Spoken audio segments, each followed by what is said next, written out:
The neighborhood we know today as Pullman was one of the first industrial planned communities in the United States, explicitly built for the Pullman Palace Car Company employees. George Pullman set out to create a utopian society in Chicago. You see, he wanted the community to attract and retain the most talented workers available, and hoped to do so by providing such a high standard of living that workers would be happy, productive, and less likely to strike.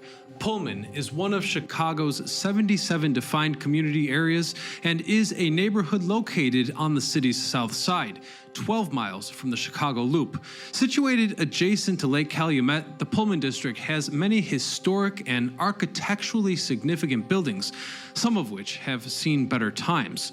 So join me as we discover the rise and fall of Chicago's Pullman district. I'm your host, Ryan Sokash, and you're watching It's History.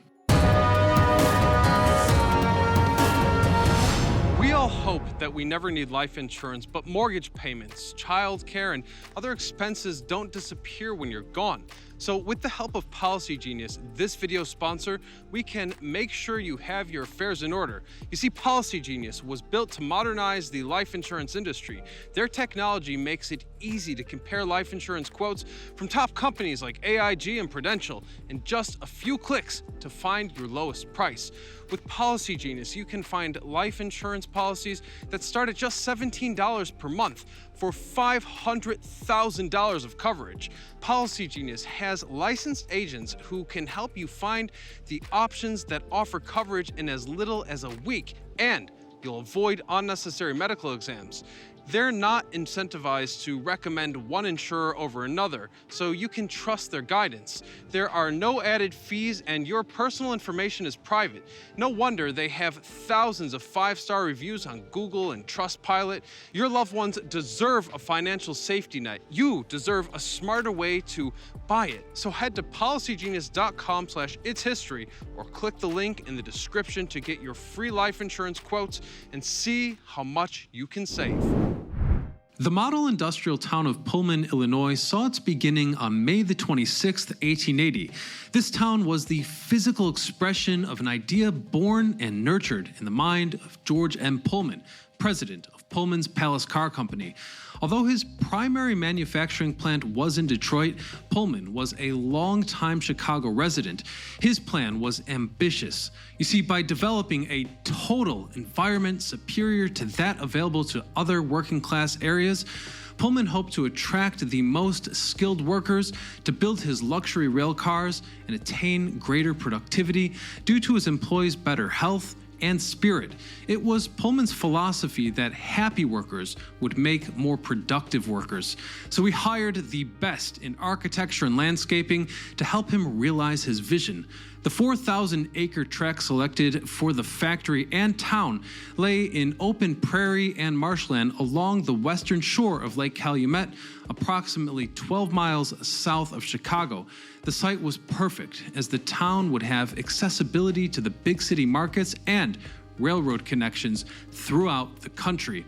It was linked to Chicago and the southern states by the Illinois Central Railroad, and then onto the world by Lake Calumet's connection to Lake Michigan and the St. Lawrence River.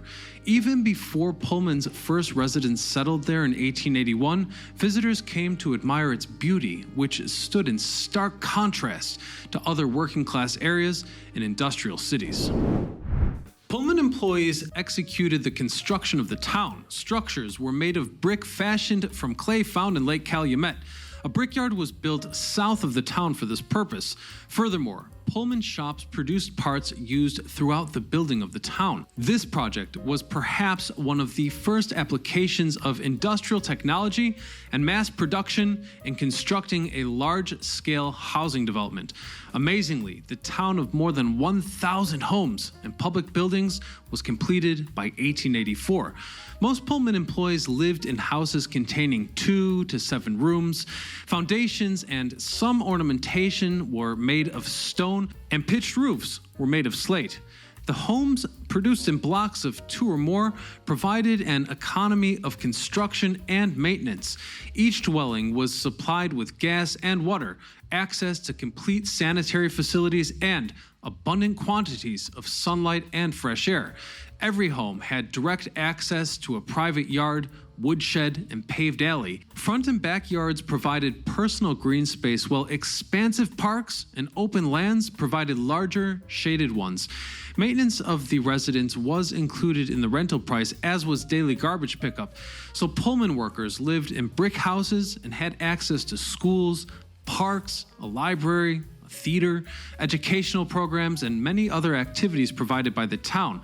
When the state labor commissioner visited in 1884, they proclaimed it was a successful venture, especially for the women and children who seemed protected from the worst aspects of industrial America. Pullman's architect was incredibly proud that he had met the workers' needs within the neighborhood and designs.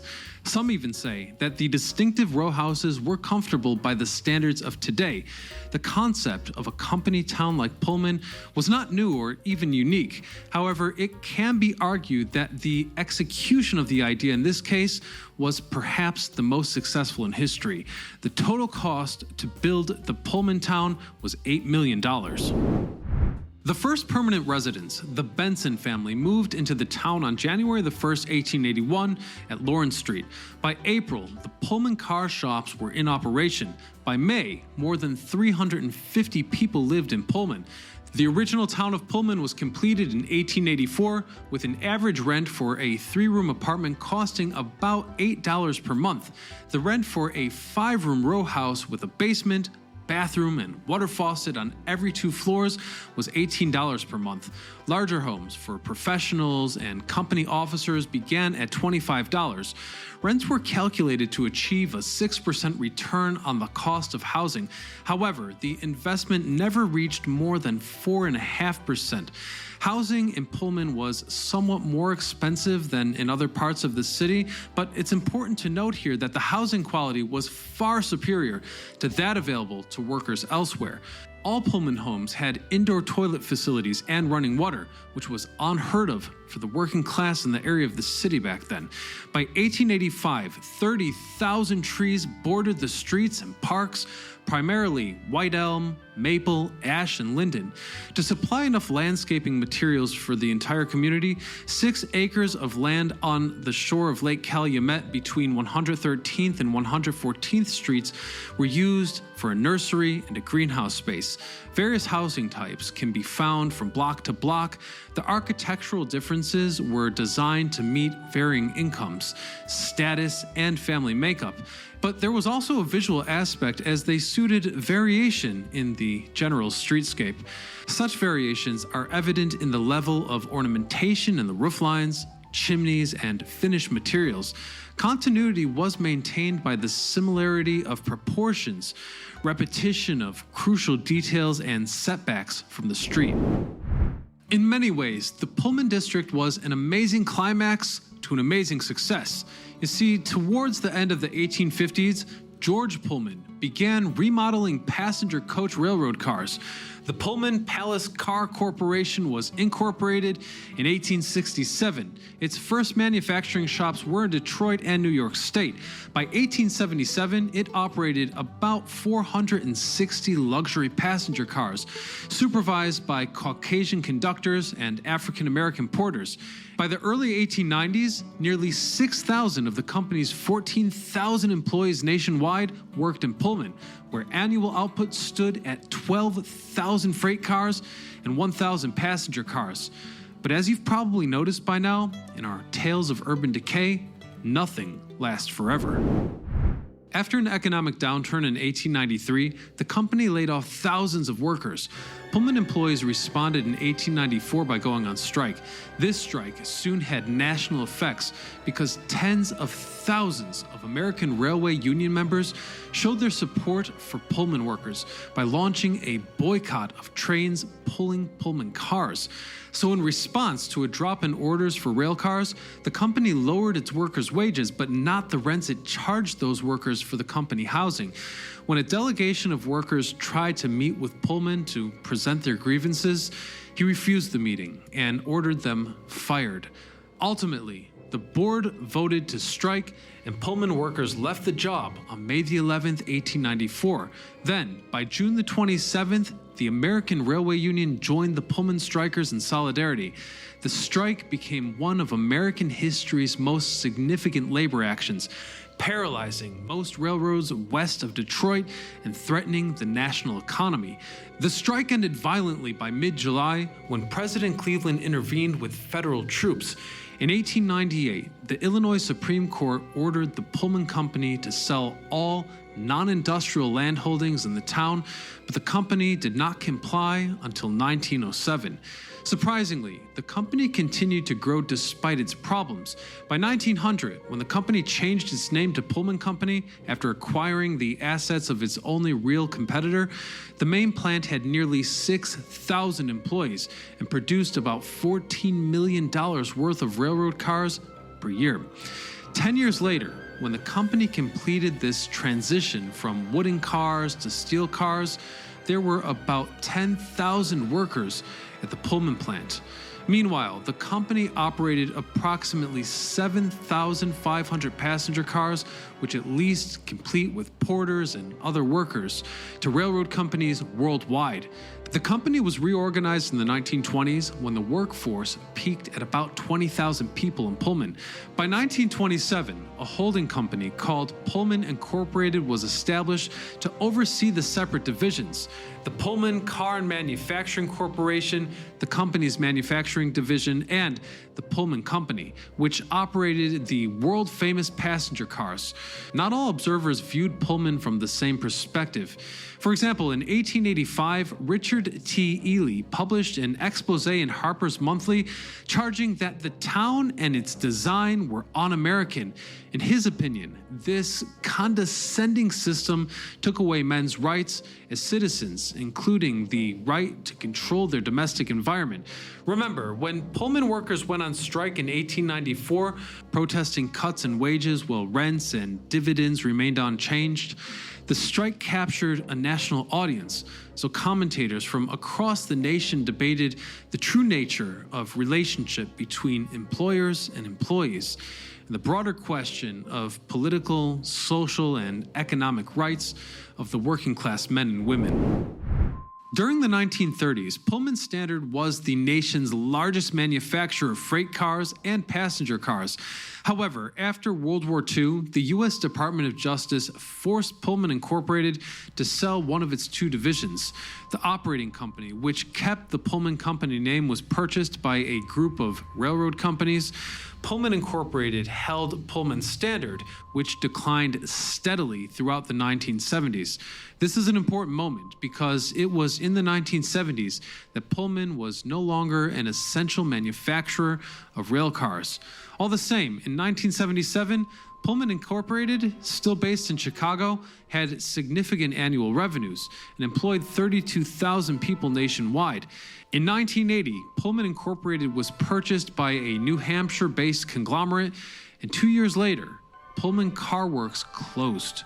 Most of its railcar manufacturing assets and remaining freight car plants were sold to a Dallas-based Trinity Industries, but with the giant now gone, what would happen to its city? Pullman's avenues were originally named after inventors. The street names were to have changed in 1907, back when Chicago annexed Pullman. However, many of the old names were still used until the 1930s. For example, Corliss Avenue is named after the inventor of the Corliss engine, George Henry Corliss, as the Corliss steam engine originally powered the Pullman works and provided steam heat for the public buildings in the town. Dottie Avenue honors Dwayne Dottie, the original Pullman town manager. A street that no longer exists in North Pullman was Bessemer Avenue, named after Henry Bessemer, the inventor of a revolutionary steel-made method. His system is still in use today. Lastly, Cottage Grove has a long history. Charles Cleaver developed a suburb south of Chicago on the Illinois Central Line called Cleaverville in the 1850s. Cleaverville eventually became the Oakland neighborhood north and west of Hyde Park. Cleaver named the streets after a grove of shady trees surrounding his development cottage. The grove was a popular meeting spot for the early settlers. In subsequent years, the Pullman community experienced changes familiar to other neighborhoods in the city. Ethnic succession, the aging of housing stock, and changing employment opportunities that attracted residents away from the Pullman Car Works and into jobs elsewhere. Residents still perceived Pullman as an excellent place to live. Neighborhoods maintained strong ties with one another, especially the predominantly Italian and Polish ethnic communities and the neighborhoods themselves. Outsiders, however, only saw old housing and vacant industrial lands. Pullman's reputation fell dramatically in the late 1920s and 1930s when unemployment and bootlegging activities made it seem like a slum. By then, Chicago sociologists had expanded the Pullman community to include the largely unsettled areas between the old historic town and 95th Street. In 1960, consultants to the South End Chamber of Commerce recommended that Pullman be demolished between 111th and 115th to make way for industrial expansion. This move would have benefited the remainder of the Calumet region, but Pullman residents fought this destruction. You see, in the 1960s, they reactivated the Pullman Civic Organization to remove any signs of blight and to lobby to keep their neighborhood, realizing that the community's history could provide a very valuable wedge in the fight. And so they founded the historic Pullman Foundation in 1973. Pullman was designated a National Historic Landmark in 1971 and has received similar state and local designations. Pullman, the original showpiece community, retains much of its original architecture and attracts thousands of visitors each year. In 1994, North Pullman residents, essentially an African American community, achieved city landmark status for the area of Pullman. At the same time, they established a museum honoring the Pullman porters.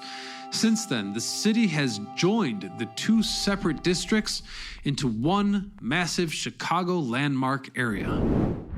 Today, Pullman is a robust and historic community committed to preserving its heritage. The historic Pullman Foundation was formed in 1973 with a mission to expand the preservation efforts and seek more significant resources from the outside community. One interesting moment came in 1975 when the Hotel Florence and all of its original furniture and fixtures were in jeopardy of being sold at auction. The foundation took action and with the help of George Pullman's granddaughter was able to purchase the hotel and all of its contents. For the next 25 years, they worked to restore the building and keep it open to the public. The foundation also acquired several of the town's other architectural gems, Market Hall, and the historic Pullman Center. In 1991, the state of Illinois purchased the Hotel Florence and the Pullman Factory Clock Tower and the administration buildings in an effort to further develop the Pullman State Historical Site. The clock tower was eventually transferred to the National Park Services. Both sites have undergone extensive preservation and restoration work. Pullman is home to a vibrant community that's rich with history and renowned for its architecture. Architecture such as stunning row houses and restored company buildings. For anyone wishing to maybe go off the beaten path, Chicago's Pullman neighborhood is well worth the trip. It's only a shame that we can't make that trip in a regal Pullman carriage. Hit the subscribe button if you agree, and until next time, this is Ryan Socash, signing off.